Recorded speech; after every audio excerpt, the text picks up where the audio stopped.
स्वागत में हूं आपके साथ हेमंत कुमार और अब 30 मिनट में देखते हैं प्रदेश की खबरें फटाफट अंदाज में।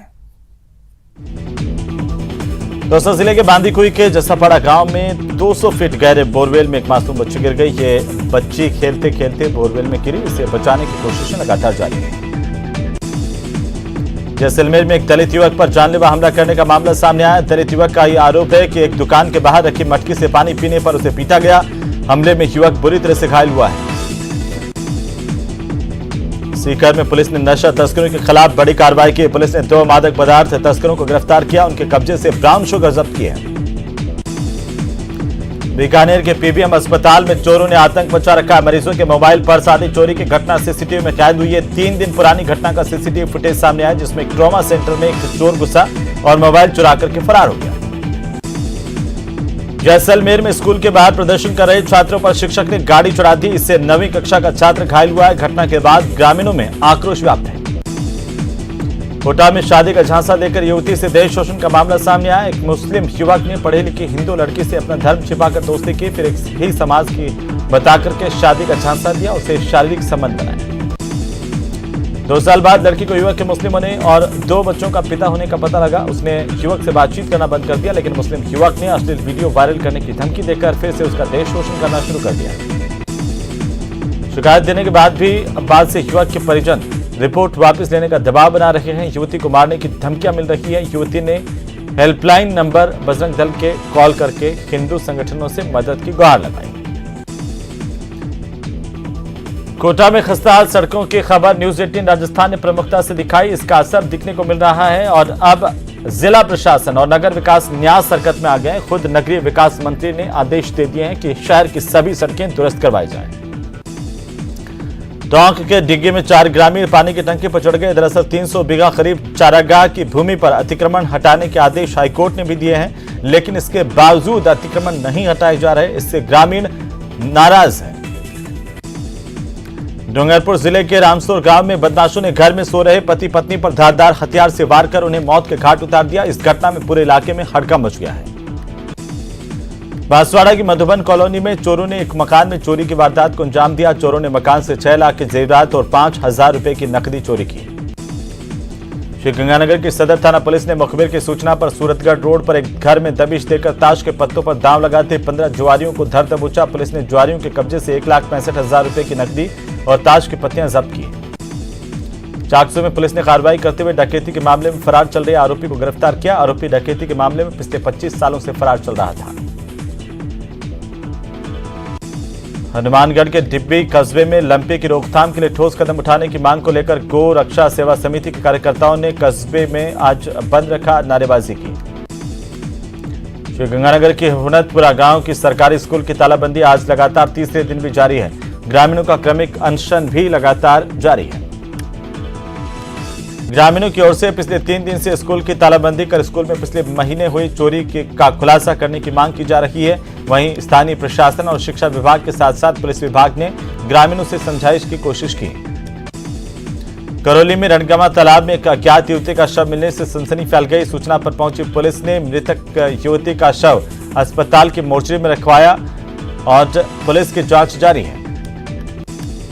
राजसमंद में लंपी संक्रमण की रोकथाम के लिए नाकाम होती राज्य सरकार के खिलाफ सोशल मीडिया पर बंद का आह्वान किया गया। इसका असर जिले भर में व्यापक तौर पर देखने को मिला।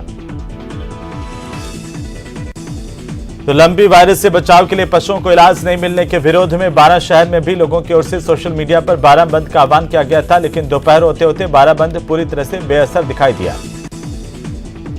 हालांकि सुबह जल्दी खुलने वाली कुछ दुकानें समय से नहीं खुलकर थोड़ी लेट जरूर खुली। सोशल मीडिया पर हुए इस बंद के आह्वान को लेकर पुलिस मुस्तैद नजर आई। अतिरिक्त पुलिस अधीक्षक समेत कई थानों के थानाधिकारी जाब्ते के साथ सड़कों पर नजर आए। व्यापारियों ने बाजार में अपनी सभी दुकानें खोली।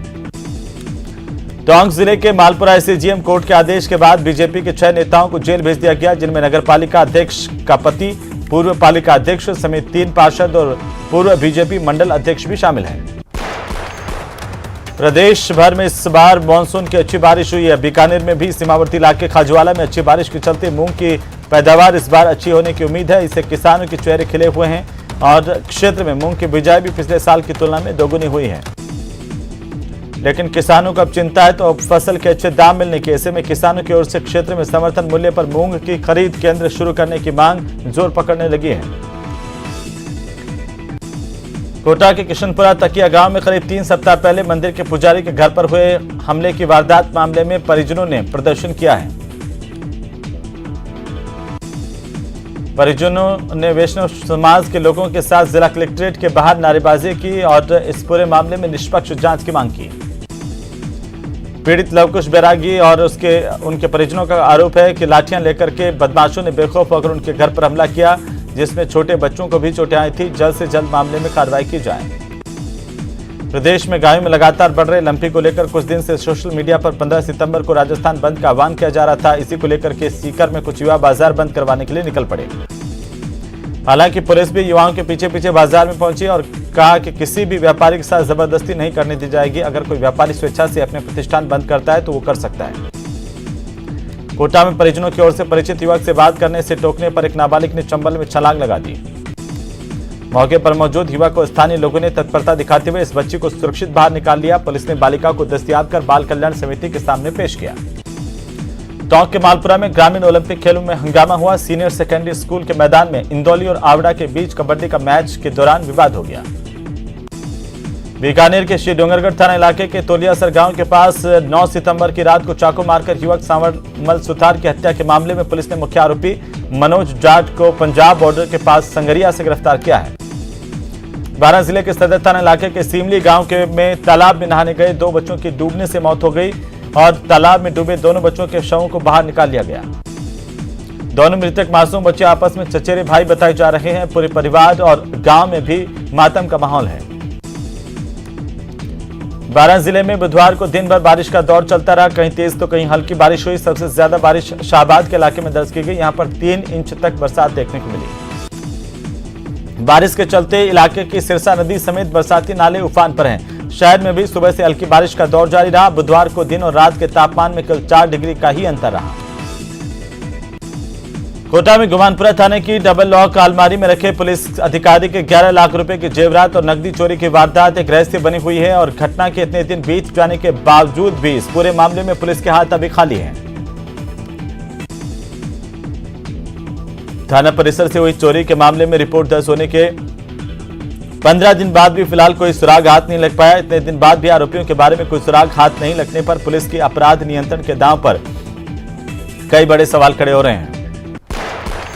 आरक्षण की मांग को लेकर सैनी समाज की ओर से जयपुर में हल्ला बोल महारैली का आयोजन किया जा रहा है और इस महारैली में भाग लेने के लिए दौसा से भी बड़ी संख्या में सैनी समाज के लोग जयपुर के लिए रवाना हुए हैं। इधर सैनी समाज के महारैली में होने के चलते जिले के अधिकतर कस्बों में बाजारों में इसका असर देखने को मिल रहा है।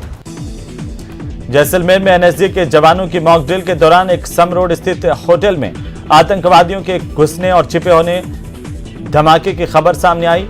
चार्टर प्लेन से एनएसजी के कमांडोज और डॉग स्क्वाड पहुंचे और आतंकवादियों को पकड़ लिया। ये एक मॉक ड्रिल थी।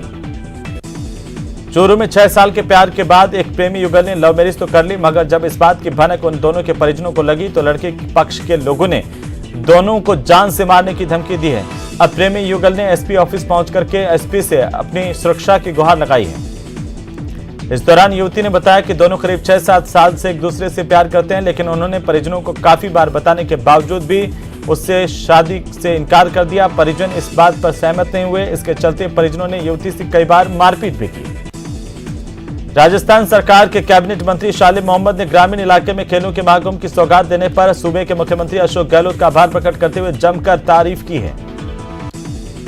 पोखरण के मॉडल स्कूल परिसर में सांकड़ा ब्लॉक स्तरीय राजीव गांधी ग्रामीण ओलंपिक खेल के समापन समारोह में मुख्य अतिथि के तौर पर कैबिनेट मंत्री शालिम मोहम्मद ने शिरकत की। खिलाड़ियों को सम्मानित कर उनका हौसला अफजाई किया। चूरू जिले के रतनगढ़ में मेगा हाईवे पर रात को कार और बाइक के आमने सामने की जोरदार भिड़ंत हुई। बाइक सवार 2 युवकों की मौत हो गई और 2 अन्य घायल हो गए। घायलों को रतनगढ़ के जिला अस्पताल में भर्ती करवाया गया, जहां पर डॉक्टर्स ने प्राथमिक उपचार के बाद हायर सेंटर रेफर किया। सूचना पर रतनगढ़ पुलिस मौके पर पहुंची, घटना की जानकारी ली।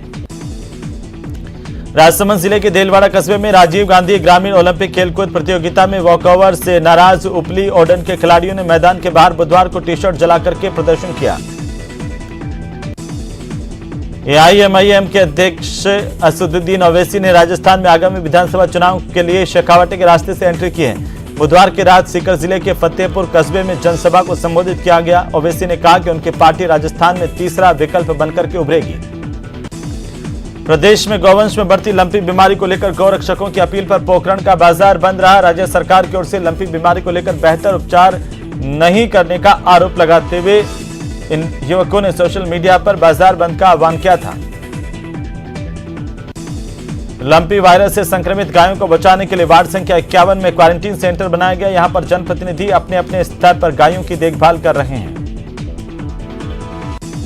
यहां गायों के लिए इम्यूनिटी बूस्टर तैयार किया गया, साथ ही चिकित्सकीय सुविधाएं भी ये सेंटर उपलब्ध करवा रहे हैं। संक्रमण से बचाने के लिए औषधि का छिड़काव किया जा रहा है। पार्षद और जनप्रतिनिधि, सामाजिक कार्यकर्ता व्यक्तिगत स्तर पर अपने प्रयासों में जुटे हुए हैं।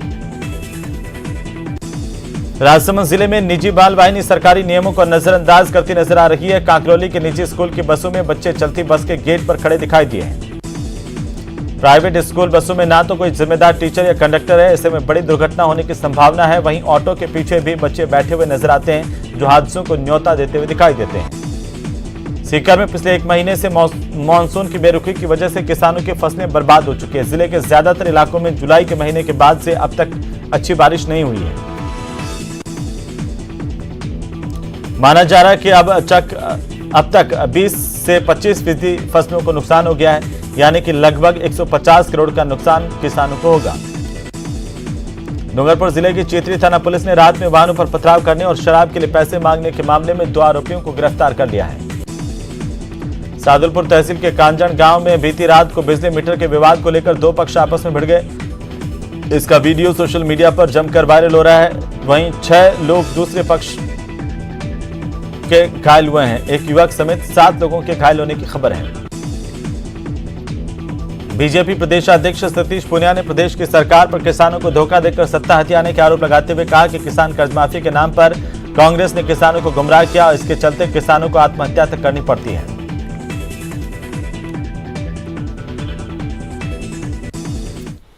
चलिए आगे बढ़ेंगे और इसी बीच जोधपुर से बड़ी खबर हम आपको बता दें। फलौदी से इस वक्त की बड़ी खबर है। हाईवे पुलिया में अचानक से गड्ढा होने की जानकारी सामने आ रही है।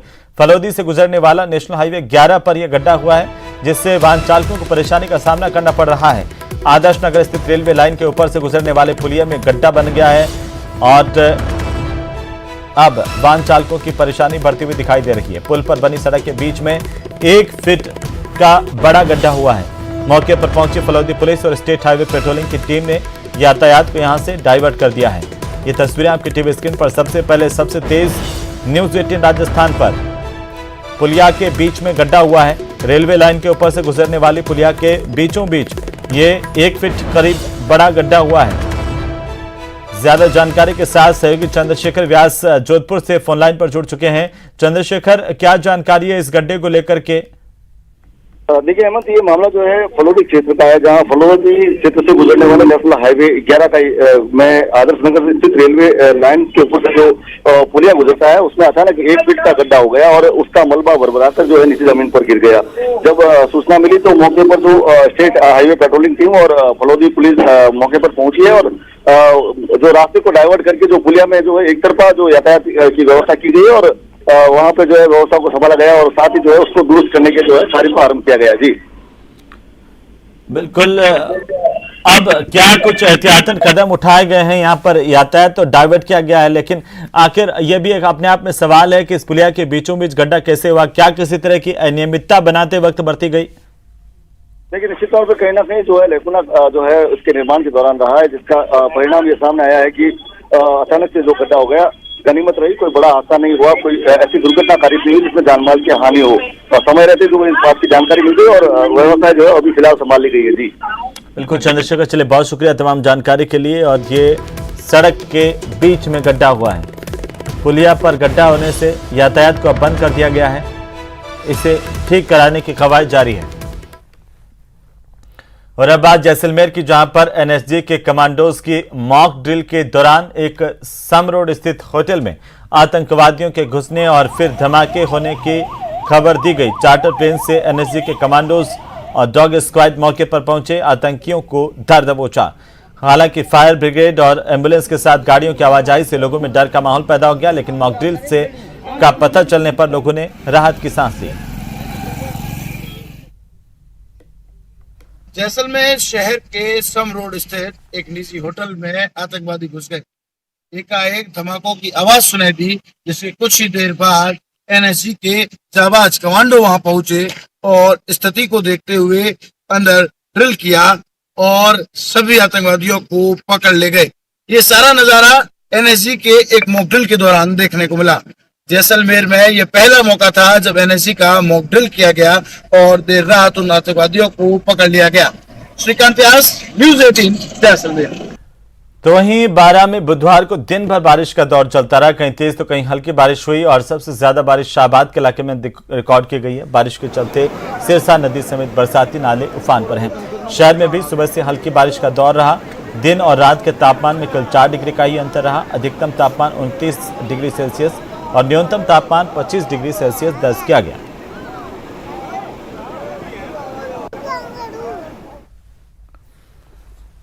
वहीं सीकर में पिछले 1 महीने से मानसून की बेरुखी की वजह से किसानों की फसलें बर्बाद हो चुके हैं। जिले के ज्यादातर इलाकों में जुलाई महीने के बाद से अब तक कहीं भी अच्छी बारिश नहीं हुई। माना जा रहा है कि अब तक 20 से 25% फसलों को नुकसान हो चुका है, यानी कि लगभग 150 करोड़ से ज्यादा का नुकसान किसानों को होगा।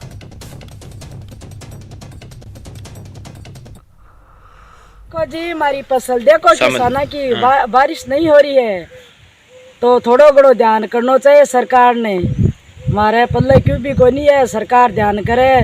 निनाण करे पचे खोज ही को नहीं बुझने, ये बारिश दर हो ही को नहीं है तो सरकार ने ध्यान करना चाहिए। देखिए उड़ा जी, इस बार आपने देखा है कि बरसात का जो है अनइवन डिस्ट्रीब्यूशन हो रहा है। कहीं तो अति वर्षा हो गई है, जैसे राजस्थान के पश्चिम में जिलों में आप देखें, क्या दक्षिणी जिलों में देखें तो वहाँ अधिक बरसात की वजह से नुकसान हुआ है। और अपने इधर उत्तरी और पश्चिमी जिलों में देखें तो यहाँ कम बरसात की वजह से हुआ है। आप देख रहे हैं कि 27-28 जुलाई के आसपास एक ठीक बरसात आई थी। देखो, हम देख रहे हैं कि जो कृषि विभाग बार बार में इसकी जानकारी दे रहा है मौसम विभाग के बारे में। तो फसलों, अपन खरीफ फसलों की बात करें तो खरीफ फसलों का जो बारिश का जो ट्रेंड है वो बहुत ही कम है इस सीज़न के अंदर। अब जुलाई में 75 जो 75 mm जो रेनफॉल हुई है, उसके बाद में ना के बराबर जो रेनफॉल हुई है, जिससे मूंग है, चंवला है, गंवार है, तिल है, मूंगफली है, इन फसलों पर बहुत ही असर पड़ा है। तो वहीं अलवर के रामगढ़ से बड़ी जानकारी सामने आ रही है। हत्या कर शव को बस में जलाने की खबर है। 3 दिन पहले बस में आग लगी थी। पुलिस ने ठीक से बस की जांच नहीं की। 3 दिन से बस में जला हुआ शव पड़ा रहा। पुलिस की लापरवाही इस पूरे मामले में उजागर हुई है। मौके पर पहुंचे एसपी तेजस्वी गौतम और एफएसएल की टीम। शव की अभी तक शिनाख्त नहीं हो पाई है। अब शव के डीएनए से मृतक की पहचान की जाएगी। पुलिस ने जांच शुरू कर दी है। अलवर की घटना है जहां पर एक व्यक्ति का हत्या करके शव बस में रख दिया और शव बस को आग लगा दी गई। 4-5 दिन पहले बस में रात को आग लगी थी, तो उस टाइम तो आग बुझा दी गई। तो उस टाइम किसी ने अंदर घुस के भी नहीं देखा इसमें क्या था क्या नहीं। अभी 4-5 दिन बाद दोबारा से इसमें जब आज सुबह देखा इसमें बदबू आने लग गई, तो उसमें आसपास के लोगों ने चढ़ के देखा तो उसमें देखा कि शायद इसमें कोई डेड बॉडी थी। पता लग रहा है किसकी है ये? नहीं, ये अभी कोई कंफर्म नहीं हो पाया किसकी डेड बॉडी है किसकी नहीं। ज्यादा जानकारी के साथ सहयोगी राजेंद्र शर्मा अलवर से फोन लाइन पर जुड़ गए हैं। राजेंद्र, क्या जानकारी है? बस में शव भी जला दिया गया, पुलिस क्या कह रही है? जी, सबसे बड़ा बात ये है कि रामगढ़ में 3 दिन पहले इस बस में आग लगती है और सुबह जब आग लगने के बाद पुलिस मौके पर पहुंचती है और पुलिस जो स्थानीय लोग हैं उनकी मदद से आग पर काबू पा लेती है। आग लगने के बाद में नियम ये होता है कि उस बस में आग लगी थी उसकी जांच की जानी चाहिए थी कि उसमें कितना नुकसान हुआ है, क्या कुछ जन हानि नहीं हुई है या कोई और संदिग्ध कोई कारण हो सकता है। आज की जो असली वजह है वो पूरी तरीके से जांच की जानी चाहिए थी, लेकिन किसी ने भी पुलिस के अधिकारी ने ये जहमत नहीं उठाई कि उस बस में आग लगने के बाद उसमें जाकर के देखा है उसमें क्या कुछ है। 3 दिन बाद आज जब उसमें बदबू खड़ी हुई है, जो डेड बॉडी पड़ी हुई थी उसमें शव में से बदबू आने के बाद आसपास के लोगों ने जाकर के देखा तो जला हुआ सिर और कंकाल दिखाई दिए। उसके बाद पुलिस को मौके पर बुलाया गया। अब पुलिस के आला अधिकारी इस पूरे मामले पर जांच की बात करें, लेकिन बड़ा सवाल ये उठता है कि जिन अधिकारियों ने आज के सूचना के बाद जो रामगढ़ थानाधिकारी है, रामगढ़ डीएसपी है, क्या उनके खिलाफ कोई कार्रवाई की जाएगी? क्या उन्होंने क्यों नहीं की इस पूरे मामले की जांच? 3 दिन तक अगर शव पड़ा रहा है, उसके क्या साक्ष्य मिल पाएंगे, क्या एफएसएल की रिपोर्ट में मिलेगा? तो बड़ा सवाल ये उठता है कि पुलिस, अलवर की पुलिस किस तरीके से जांच करती है, किस तरीके से कार्यशैली रहती है। वो हमेशा विवादों में रहता है, हमेशा अलवर की जो पुलिस है अपनी कार्यशैली के लिए बदनाम है। वो उसी का एक नजारा देखने को मिला है। बिल्कुल, बहुत शुक्रिया तमाम जानकारी के लिए राजेंद्र। लगातार अपडेट हम आपसे लेते रहेंगे। तो अगली खबर, अबू धाबी में बन रहे विशाल मंदिर की संयुक्त अरब अमीरात की राजधानी अबू धाबी में पहले हिंदू मंदिर के निर्माण का कार्य पूरी तेजी से हो रहा है। बीएपीएस हिंदू मंदिर में 8 सितंबर को यहां ईश्वर चरण स्वामी और ब्रह्म विहारी स्वामी ने बीएपीएस हिंदू मंदिर के पहले संगमरमर के स्तंभों को आशीर्वाद देने के लिए एक विशेष महापूजा में 500 भक्तों, शुभचिंतकों और निर्माण पेशेवरों का नेतृत्व किया। असेंबली हॉल में बैठे भक्तों ने इन पलों को लाइव देखा और मंदिर के निर्माण के अगले चरण की शुरुआत की सराहना की।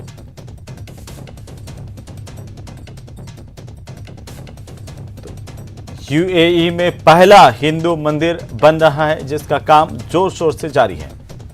और फिलहाल इस बुलेटिन में इतना ही। अपने पसंदीदा चैनल न्यूज़ 18 राजस्थान की ताजा तरीन खबरों को देखने के लिए आप विजिट कर सकते हैं हमारी वेबसाइट news18rajasthan.com।